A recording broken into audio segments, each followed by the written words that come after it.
खरं तर आज 8 नंबर प्रभाग जो आहे हा प्रभाग अतिशय भारतीय जनता पार्टीला पोषक असा हा प्रभाग आहे।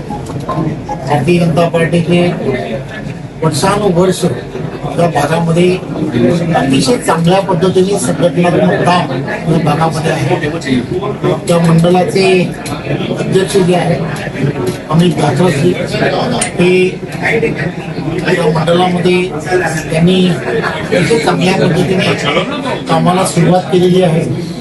त्यामुळे निवडणूक आणि निवडणुकीच्या पार्श्वभूमीवरती आदरणीय जिल्ह्याचे अध्यक्ष आदरणीय वरपी असतील आणि